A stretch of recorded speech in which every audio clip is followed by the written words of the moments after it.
आप सभी का एक बार फिर से स्वागत है आपके चैनल कॉम्पिटिटिव टारगेट क्लासेस। आज का वीडियो आप लोग के लिए बहुत खास होने वाला है क्योंकि आज से इस चैनल पे जीके और जीएस का प्रैक्टिस सेट स्टार्ट कर दिया गया। यहाँ से सारे इम्पोर्टेंट क्वेश्चन आपको यहाँ पे प्रोवाइड करा दिया जाएगा। अब 50 क्वेश्चन का ये बेसिकली एमसीक्यू क्वेश्चन है। यहाँ पे आप भी टेस्ट सीरीज लगाना, इससे ये होगा कि आपका जीके जीएस मजबूत हो जाएगा। तो चलो हम अपने वीडियो की ओर चलते हैं, जो कि आज से स्टार्ट कर दिया गया। तो आज से प्रैक्टिस सेट 1 की बारी आती है, जो कि जीके जीएस से है। तो ये वीडियो आपके लिए बहुत हेल्पफुल रहने वाला है। तो आप बताना कि यहाँ पे कितने क्वेश्चन आपके सही हो रहे हैं। और यदि आप हमारे चैनल पे नए हो दोस्तों, तो इस चैनल को ज़रूर सब्सक्राइब करो। यदि हमारा वीडियो अच्छा लगे तो इसे लाइक भी ज़रूर करना, क्योंकि ये बेसिकली आप लोग का कंपटीशन, जनरल कंपटीशन की तैयारी कर रहे हैं उनके लिए है। ये तो बिहार दरोगा हो गया, Bihar SSC, GD, NTPC, railway, RPF, Bihar police, मतलब जनरल कंपटीशन सब में जो एमसीक्यू क्वेश्चन जीके जीएस के पूछे जाते। यदि आप हमारे चैनल के थ्रू जुड़े हुए रहोगे तो आपके जीके यहाँ से बहुत स्ट्रांग होने वाला है, यकीन मानो। तो चलो हम अपने वीडियो की ओर चलते हैं। आज से स्टार्ट हो रहा है जीके जीएस का प्रैक्टिस सेट फर्स्ट। तो पहला क्वेश्चन है, भारत के साथ व्यापार करने का चार्टर महारानी एलिजाबेथ द्वारा कब दिया गया? तो आप लोग को कुछ टाइम दिया जाएगा, तो इसका आंसर आप वो मिलाते जाना और कमेंट बॉक्स में ज़रूर लिखना कि आपके कितने क्वेश्चन सही हुए हैं। तो इसके साथ साथ यदि आपको क्लास भी चाहिए तो क्लास भी आप प्लेलिस्ट में जाकर देख सकते हो, वहाँ पे क्लास भी स्टार्ट कर दिया गया। तो ये तो एमसीक्यू क्वेश्चन है, तो इसका आंसर दो कि चार्टर जो महारानी एलिजाबेथ द्वारा कब दिया गया। तो इसका आंसर है ऑप्शन नंबर बी, 31 दिसंबर 16 को भारत के साथ व्यापार करने का चार्टर महारानी एलिजाबेथ द्वारा दिया गया था। क्वेश्चन नंबर सेकेंड की बात बोला जाए तो है, भारतीय राष्ट्रीय आंदोलन के प्रारंभ से ही उग्र राष्ट्रवादियों का वर्ग था। क्या? उग्र राष्ट्रवादियों का भी वर्ग था। निम्न में से कौन नहीं शामिल है?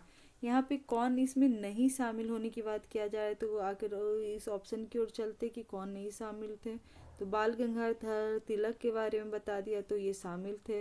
लाला लाजपत राय ये भी शामिल थे। बिपिन चंद्र पाल ये भी शामिल थे। आप जानोगे कि उग्र राष्ट्रवादियों में लाल, बाल, पाल ये 3 नाम आते हैं। तो यहाँ पे ऑप्शन नंबर सी सही हो जाएगा, जो है गोविंद रानडे। वहीं आगे की ओर चलते क्वेश्चन नंबर 3 क्या बोल रहा है, 1916 में कांग्रेस और मुस्लिम लीग के बीच लखनऊ समझौता हुआ, उसके कौन से परिणाम बाद में घातक सिद्ध हुआ है? तो इसका आंसर ऑप्शन नंबर सी है। तो ऑप्शन नंबर सी में कांग्रेस द्वारा मुसलमानों के प्रति संतुष्टिकरण की नीति का आरंभ किया गया था। जो 1916 में कांग्रेस और मुस्लिम लीग के बीच लखनऊ समझौता हुआ था, उसके परिणाम के बाद जो घातक सिद्ध हुए थे वो थे कांग्रेस द्वारा मुसलमानों के प्रति संतुष्टिकरण की नीति का आरंभ। क्वेश्चन नंबर 4 की बात किया जाए कि व्यक्तिगत सत्याग्रह किस गवर्नर जनरल के काल में हुआ था? जो व्यक्तिगत सत्याग्रह था वो कौन से गवर्नर जनरल के काल में हुआ था? तो इसका option right answer option C हो जाएगा, जो है लॉर्ड लिनलिथगो। ये सब क्वेश्चन बहुत बार रिपीटेड करते, तो आप लोग देख लेना। यहाँ पे भारतीय राष्ट्रीय कांग्रेस की पूर्ववर्ती संस्थाओं में सबसे पहली और प्रमुख संस्था थी। जो भारतीय राष्ट्रीय कांग्रेस की पूर्ववर्ती संस्था में सबसे प्रमुख और संस्था कौन थी? तो इसका option number right answer C हो जाएगा, ब्रिटिश इंडिया एसोसिएशन। वहीं आगे की ओर चलते हैं, जो कि क्वेश्चन नंबर 6 क्या कह रहा है। तो देखो, कांग्रेस साइमन कमीशन की सिफारिश के संदर्भ में निम्नलिखित में से कौन सा कथन सही है? तो यहाँ पे इसका right answer option number C हो जाएगा, जो बोला जा रहा है इस केंद्र में द्विसदन विधायिका के उन्मूलन का सुझाव दिया गया था। जो साइमन कमीशन की सिफारिश की बात किया जाए तो वहाँ पे केंद्र में द्विसदन विधायिका के उन्मूलन का सुझाव दिया गया था। नेक्स्ट क्वेश्चन नंबर 7 है। तो यहाँ बोला जा रहा है दादा भाई नरोजी ब्रिटिश ऑफ कॉमन्स के लिए चुने जाने वाले पहले भारतीय थे। उन्होंने किस पार्टी के टिकट पर चुनाव जीता था? जो दादा भाई नौरोजी थे उन्होंने किस पार्टी पर जीता था? तो इसका आंसर ट्रिपलर पार्टी हो जाएगा, ऑप्शन नंबर डी। आगे की ओर बात करते हैं क्वेश्चन नंबर 8 की ओर कि भारत पर हुनों का प्रथम आक्रमण किस शासक के समय हुआ था? यहाँ पर हुनों का प्रथम आक्रमण के बारे में बोला जा रहा है, तो इसका right answer option number C हो जाएगा, जो कि स्कंदगुप्त है। आगे की ओर चलो, जो है कि क्वेश्चन नंबर 9। क्वेश्चन नंबर 9 में बोला जा रहा है कि एहुल अभिलेख किस शासक से संबंधित है? तो इसका right answer option number C हो जाएगा। एहुल अभिलेख का संबंध पुलकेशिन द्वितीय से था। किससे था? पुलकेशिन द्वितीय से।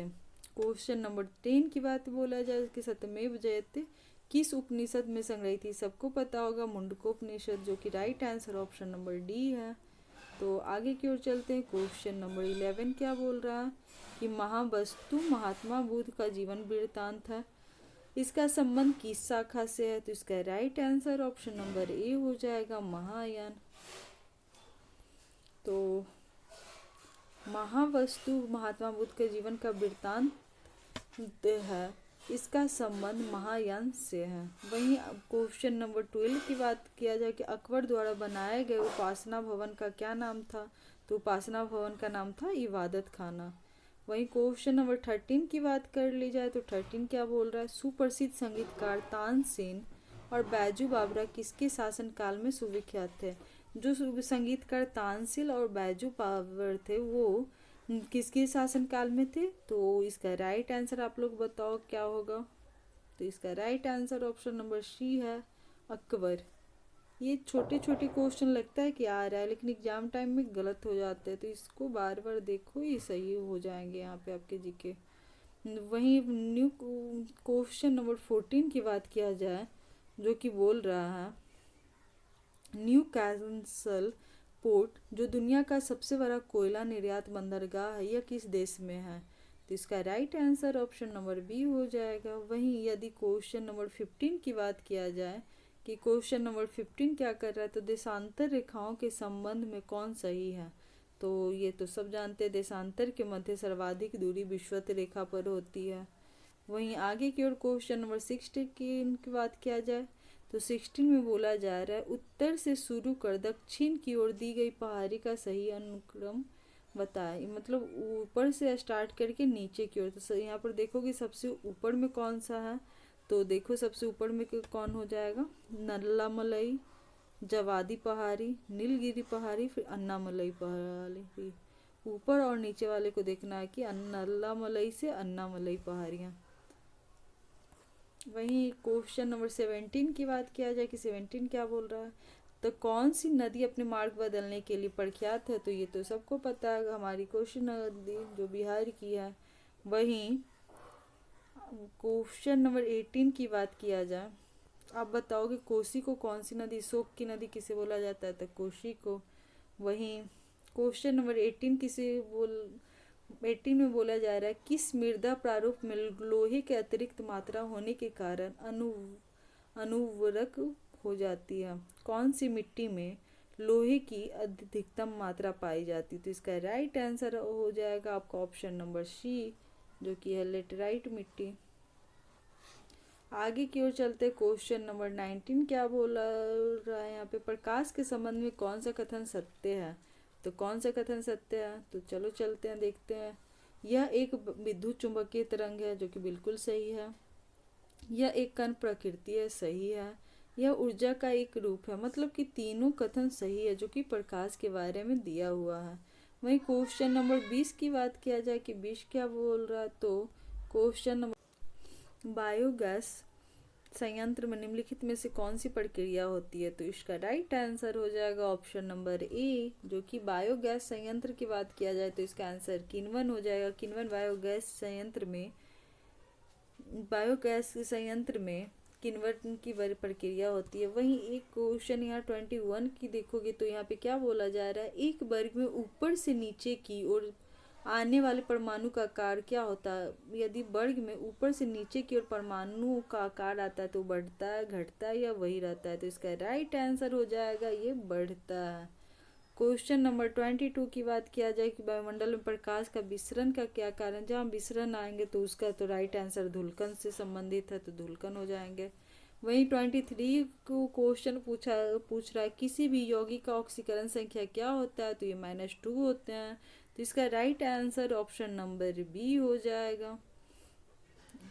सॉरी, कि यहाँ पूछा जा रहा है किसी भी यौगिक का ऑक्सीकरण संख्या क्या होता है, तो 0, तो इसका right answer option number D हो जाएगा। वहीं सर्प विषरोधी सुई किस तत्व का एक यौगिक है, तो सर्प विषरोधी सुई की बात किया जाए तो ये स्वर्ण यौगिक है। आगे की ओर चलते हैं जो कि क्वेश्चन नंबर 25 है। तो क्वेश्चन नंबर 25 क्या बोल रहा है कि दाव का विमीय सूत्र क्या है। दाव का विमीय सूत्र हम लोग देखेंगे कि क्या है, तो इसका राइट आंसर Ml-T-2 हो जाएगा। वहीं जैव सेल क्या वो है, जैव सेल के बारे में पूछा जाएगा तो ये कोयला है, क्या है, कोयला है। वहीं 27 की बात किया जाए कि 27 नंबर क्वेश्चन क्या है, याददाश्त का संबंध मस्तिष्क के किस भाग में है, तो इसका राइट आंसर हो जाएगा सेरेब्रम। वहीं क्वेश्चन नंबर 22 की बात किया जाए कि एक जीवाश्म पक्षी का नाम बताए जो एक पक्षी की तरह दिखता है लेकिन सरीसृप के जैसे अन्य विशेषताएं होती है, तो इसका राइट आंसर आप लोग बताओ क्या होगा, जो कि है ऑप्शन नंबर बी ऑर्क्योप्टेरिक्स। वहीं 29 की बात किया जाए कि मानव शरीर में सर्वाधिक मात्रा में पाए जाने वाला तत्व कौन सा है, तो इसका राइट आंसर ऑक्सीजन हो जाएगा। ऑक्सीजन मानव शरीर में सर्वाधिक मात्रा में पाए जाने वाला तत्व है। 30 की बात किया जाए तो क्वेश्चन नंबर 30 बोल रहा है परिपथ में किन्हीं दो बिंदुओं के बीच विभवांतर मापने के लिए किसका प्रयोग किया जाता है, तो इसका राइट आंसर वोल्ट मीटर हो जाएगा। यदि क्वेश्चन नंबर 31 की बात किया जाए कि आपातकालीन के दौरान मौलिक अधिकारों का निलंबन कौन कर सकता है, तो ये बहुत इंपॉर्टेंट क्वेश्चन रहने वाला है कि आपातकालीन के दौरान निलंबन करने मौलिक अधिकारों का निलंबन हमारे राष्ट्रपति कर सकते हैं, तो इसका right answer option number C हो जाएगा। वहीं प्राक्कलन समिति के सदस्यों का कार्यकाल पूछा जाएगा जो कि बहुत बार आपका पूछा गया है, तो इसका right answer option number A हो जाएगा। ये बहुत बार रिपीटेड क्वेश्चन, इसे ध्यान से देखना। तो ये जीके जीएस का बेसिकली क्वेश्चन, तो आप लोग खुद से यहाँ पे टिक लगाना चाहो कि आपके कितने क्वेश्चन सही होते हैं। यदि 5-10 भी क्वेश्चन सही हो रहे हैं तो कोई दिक्कत नहीं है, आप धीरे धीरे बढ़ोगे ही। तो क्वेश्चन नंबर 33 की बात किया जाए कि निम्नलिखित में से किसके अनुमोदन से भारत की संचित नीति पैसा निकाल सकता है, ये भी बहुत इंपॉर्टेंट क्वेश्चन है। निम्नलिखित में से किसके अनुमोदन से भारत की संचित निधि पैसा निकाल सकता है, तो इसके right answer option number D हो जाएगा जो कि भारत की संसद है। आगे की ओर चलते हैं। क्वेश्चन नंबर 34 क्या बोल रहा है, क्वेश्चन नंबर 34 में भारतीय संविधान में विधि के समक्ष समता किस देश के संविधान से लिया गया, तो ये सबको पता है। विधि के समक्ष समता का अधिकार कहाँ से लिया गया, तो ये ब्रिटेन से लिया गया है, ब्रिटेन के संविधान से। वही क्वेश्चन नंबर 35 की बात किया जाए कि संविधान संशोधन की प्रक्रिया संविधान के किस भाग में उल्लेख किया गया है, तो किस भाग में उल्लेख किया गया है, तो भाग 22 में उल्लेख किया गया, तो इसका 20 में उल्लेख किया, इसका right answer option number D हो जाएगा। वहीं आगे की ओर चलते हैं जो कि मिलाने वाला है। यदि आप इसमें मिलाने वाला क्वेश्चन मेरा फेवरेट क्वेश्चन, यदि 1-2 क्वेश्चन इसमें मिल जाए तो आपका अच्छा खासा क्वेश्चन यहाँ से सही हो जाएंगे। 36 की बात किया जाए तो भाषाओं का उल्लेख कौन सी अनुसूची में, तो ये आपकी 8वीं अनुसूची में है। दल बदल की बात किया जाए तो 10वीं अनुसूची। 73वां संविधान संशोधन जो अधिनियम 11वीं अनुसूची में। भूमि सुधार की बात किया जाए तो 9वीं अनुसूची में, तो इसका right answer option number B हो जाएगा। 37 नंबर क्वेश्चन क्या बोल रहा है, 1833 का चार्टर अधिनियम के अंतर्गत प्रथम विधि आयोग के गठन किसकी अध्यक्षता में किया गया है, तो यहाँ चार्टर अधिनियम से क्वेश्चन है, तो ये 1833 की बात किया गया जो प्रथम विधि आयोग के गठन किसकी अध्यक्षता में किया गया, तो इसका राइट आंसर होने वाला है option number B Lord Macaulay. यदि आप लोग को पॉलिटी और हिस्ट्री का कोई भी क्वेश्चन देखना है तो हमारे प्लेलिस्ट में जाकर देख सकते हो, वहाँ पे सारे क्लासेस स्टार्ट कर दिए गए ऑलरेडी, भी आपका वीडियो वहाँ पे रखा हुआ है, तो आप लोग जाकर देख सकते हो, जो कि आपके लिए बहुत हेल्पफुल साबित होने वाला है। और यदि आप हमारे चैनल पे नए हो तो इस चैनल को ज़रूर सब्सक्राइब करें, क्योंकि यहाँ पे बिहार दरोगा, बिहार एसएससी, बीपीएससी की तैयारी कराई जा रही है, जो कि आपके लिए बहुत इम्पोर्टेंट रहने वाला है। और कुछ एग्ज़ाम देने से पहले आपको जीके जीएस मजबूत करना होगा, तो हमारे वीडियो की लास्ट तक बने रहो, क्योंकि ये वीडियो आप लोग के लिए बहुत हेल्पफुल होने वाला है। क्वेश्चन नंबर 38 की बात किया जाए कि निम्न में से कौन सी औषधि क्रांति प्याज और झींगा उत्पादन से। ये तो पता नहीं कितने बार रिपीटेड क्वेश्चन। यदि क्रांति प्याज या झींगा उत्पादन की बात किया जाए तो इसका right answer one and only गुलाबी क्रांति हो जाएगी, जो कि ऑप्शन नंबर सी है।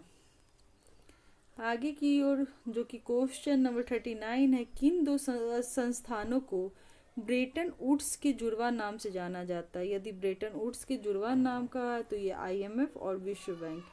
ऑप्शन नंबर सी हो जाएगा इसका राइट आंसर। यदि क्वेश्चन नंबर 40 की ओर चलते हैं, जो कि 40 नंबर क्वेश्चन क्या बोल रहा है, किस वर्ष भारतीय रिजर्व बैंक का राष्ट्रीयकरण किया गया। किस वर्ष भारतीय रिजर्व बैंक का राष्ट्रीयकरण किया गया था, तो ऑप्शन नंबर बी 1949।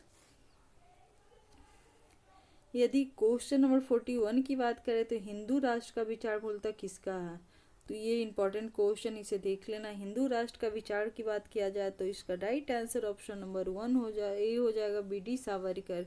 भारत में आयकर है, भारत में कौन सा आयकर है, तो ये प्रत्यक्ष और प्रगतिशील, जो कि right answer option number B हो जाएगा। यदि क्वेश्चन नंबर 43 की बात किया जाए कि कुचिपुड़ी का संबंध किस राज्य का ही प्रसिद्ध लोक नृत्य है, तो आंध्र प्रदेश। क्वेश्चन नंबर 44 क्या बोल रहा है यहाँ पे, हिमानी उत्तम पर्व का संबंध क्या है। हिमानी का संबंध किससे है, तो ऑप्शन नंबर बी मलखंग। निपख आंदोलन के प्रणेता कौन थे, निपख आंदोलन के प्रणेता थे दादू दयाल निपख आंदोलन के प्रणेता थे। वहीं द्रकमा सिक्का किसने चलाया था, तो ग्रीक ने। द्रकमा सिक्का किसने चलाया था, ग्रीक ने। वहीं बाढ़ के दौरान हर वर्ष नए एल्यूमीनियम का जमाव जो मिट्टी की उर्वरता को बढ़ाता है वो कौन सा है, तो ये हमारी खादर मिट्टी हो जाएगी। वहीं 48 की चर्चा करते। 48 क्या बोल रहा है, वो समुद्री सीमा जहाँ तापमान तेजी से कम होता है वो कौन सा सीमा है, तो थर्मोक्लाइन।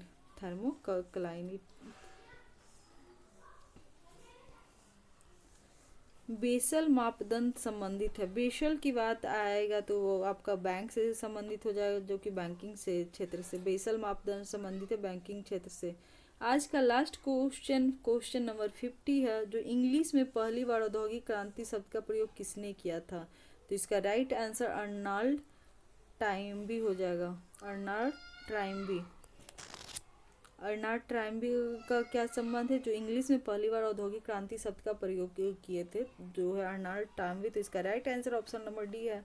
तो आप लोग कमेंट बॉक्स में ज़रूर बताना दोस्तों कि आप लोग के कितने क्वेश्चन यहाँ पे 50 में से कितने क्वेश्चन सही हुए हैं। इसके साथ साथ यहाँ 50 क्वेश्चन एमसीक्यू का तो बताया ही जाएगा, उसके साथ साथ कुछ इम्पॉर्टेंट क्वेश्चन जो एमसीक्यू जो कि आपसे बार बार रिपीटेड करता है एग्जाम, जो कि आपके लिए बहुत सेलेक्टेड क्वेश्चन के रूप में एग्जाम की दृष्टि से महत्वपूर्ण होने वाला है, तो उसके बारे में यहाँ पे मैं थोड़ी सी चर्चा कर देना चाहती हूँ, जो कि आपके लिए बहुत हेल्पफुल साबित होने वाला है यह वीडियो। यदि को बोला जाए भारत में मानव का सर्वप्रथम साक्ष्य प्राप्त हुआ था, तो कहाँ से हुआ था, नर्मदा घाटी से। वहीं बोला जाए यदि सर्वप्रथम प्राचीन अस्थाई जीवन के प्रमाण कहाँ मिल रहे हैं, तो मेहरगढ़ से। प्राचीनतम अस्थाई जीवन के प्रमाण के बारे में जिक्र किया जाए तो वो मेहरगढ़ से मिले थे। वहीं ये क्वेश्चन बहुत बार रिपीटेड किए गए। एक ही कब्र से 3 मानव कंकाल के अवशेष मिले, तो दमदमा से। कहाँ से, दमदमा से। यदि गर्द आवाज़ के साक्ष्य के बारे में बात किया जाए तो वो बुरजोम हो जाएगा उसका राइट आंसर। यदि पूछा जाए मानव के साथ कुत्ते को दफनाने का साक्ष्य कहाँ से मिला है, तो बुरजोम से। ये बेसिकली आप देखोगे तो एंशिएंट हिस्ट्री का क्वेश्चन यहाँ पे है, तो ये ज़रूरी नहीं कि एंशिएंट हिस्ट्री का हो, और क्वेश्चन मिले हुए भी हैं। तो यहाँ पे देखो, यदि जूता हुआ खेत के बारे में पूछा जाएगा, जूता हुआ खेत का साक्ष्य कहाँ से प्राप्त होता है, तो वो कालीबंगा से। अग्निकुंड का साक्ष्य के बारे में तो कालीबंगन एवं लोथल से। युग्म समाधियों का प्रमाण प्राप्त कहाँ से हुआ था, कालीबंगन एवं लोथल से। नक्काशीदार ईंटों का प्रयोग कालीबंगन से। नर्तकी की कांस्य मूर्ति जो कि बार बार रिपीटेड होता है, ये एग्जाम में आते हैं, तो ये मोहनजोदड़ो से। सबों को दफनाने की प्रथा कब से चली आ रही है, तो हड़प्पा सभ्य काल से ही। तो यह यदि पूछा जाएगा सबों की दफनाने की प्रथा का प्रचलन था, तो हड़प्पा में था। वहीं आगे की ओर बोलते सबों की जलाने का, ये यहाँ पे देखोगी दफनाने पूछे जाएगा तो हड़प्पा में, लेकिन जलाने की बात किया जाएगा तो मोहनजोदड़ो में। तो हड़प्पा और मोहनजोदड़ो का यदि कोई भी क्वेश्चन आप लोग को जानना होगा तो हमारे प्लेलिस्ट में जाकर देखो, वहाँ पे हड़प्पा से संबंधित वीडियो डाल दिए गए हैं, जो कि आपके लिए बहुत हेल्पफुल साबित होगा। नेक्स्ट क्वेश्चन है, 3 मुख वाले देवता की मूर्ति प्राप्त होती है मोहनजोदड़ो से। मिट्टी द्वारा निर्मित हल का साक्ष्य प्राप्त होता है बनवाली से। वहीं उन्नत जल प्रबंधन, ये बहुत इंपॉर्टेंट रहने वाला है। आप लोग टेस्ट सीरीज लगा रहे होगे तो उससे यहाँ पे क्वेश्चन देख रहे होगे तो बहुत सारे क्वेश्चन यहाँ से आप लोग का मिल रहा होगा। तो जल प्रबंधन की बात किया जाए तो धौलावीरा से। शैलकृत स्थापत्य के प्राचीनतम प्रमाण पूछा जाए तो धौलावीरा से। वहीं आगे की ओर चर्चा करती हूँ, जो है वैसा हड़प्पा कालीन स्थल जो 3 भागों में विभक्त हो जाती है, धौलावीरा। कृषि का प्रथम साक्ष्य प्राप्त हुआ था मेहरगढ़ से। कृषि का प्रथम साक्ष्य कहाँ से प्राप्त हुआ था, मेहरगढ़ से, जो कि इम्पोर्टेंट है। यदि चावल का प्राचीनतम साक्ष्य पूछा जाए कि कहाँ से मिला, तो कोल्डी हवा से। वहीं आग का आविष्कार हुआ था तो पुरापाषाण काल में। पहिए का आविष्कार के बारे में जानना है तो नवपाषाण काल से। वहीं मानव द्वारा सर्वप्रथम प्रयुक्त अनाज कौन था, तो जौ था। वहीं मानव द्वारा सर्वप्रथम प्रयोग में लाया गया धातु के बारे में बोला जाए तो सर्वप्रथम प्रयोग में लाया गया धातु कौन था, तो तांबा था। वहीं राष्ट्रीय मानव संग्रहालय की बात किया जाए तो कौन है, भोपाल में। सिंधु सभ्यता के प्रमुख बंदरगाह लोथल और कोटदा था। और आज का लास्ट क्वेश्चन और इम्पोर्टेंट क्वेश्चन ये है, हड़प्पा एवं मोहनजोदड़ो की संयुक्त या जुड़वा राजधानी कहा है, पिगट ने हड़प्पा एवं मोहनजोदड़ो को जुड़वा राजधानी के रूप में कहा है। तो आज का वीडियो आप लोग को कैसा लगा ये ज़रूर कमेंट बॉक्स में बताओ दोस्तों। तो थैंक यू हमारे साथ लास्ट तक बने रहने के लिए। ये इस वीडियो में आप लोग जानोगे कि आज का वीडियो बेसिकली जीके के एमसीक्यू क्वेश्चन से था। तो इसका नेक्स्ट वीडियो भी मैं जल्दी अपलोड कर दूँगी। आप लोग को कैसा लगा ये कमेंट बॉक्स में ज़रूर लिखो। थैंक यू दोस्तों हमारे साथ बने रहने के लिए।